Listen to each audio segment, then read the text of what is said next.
Assalamu alaikum wa rahmatullahi wa barakatuh, and welcome back to another Quran reading practice exercise. In the last video, we completed Surah Baqarah, page 13 of the Holy Qur'an, and in this video, we will be continuing with page 14, inshaa-Allah. So let us begin. أعوذ بالله من الشيطان الرجيم.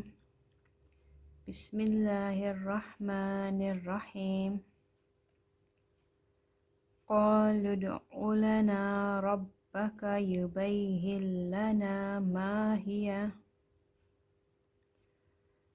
قال إنه يقول إنها بقرة لا فارض ولا بكر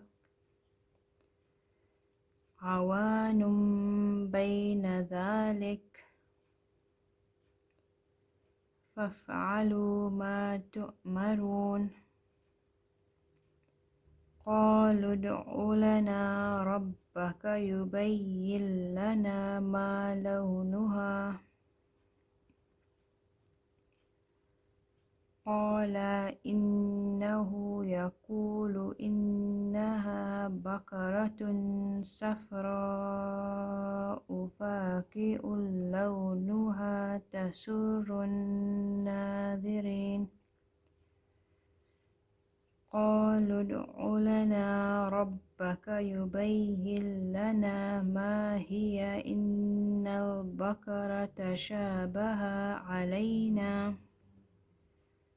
وإنا إن شاء الله لمهتدون. قال إنه يقول إنها بقرة لا ذلول تثير الأرض ولا تسقي الحرث مسلمة لا شية فيها. قالوا الآن جئت بالحق فذبحوها وما كادوا يفعلون. وإذ قتلتم نفسا فادارأتم فيها والله مخرج ما كنتم تكتمون. فقلنا اضربوه ببعضها كذلك يحيي الله الموتى ويريكم آياته لعلكم تعقلون.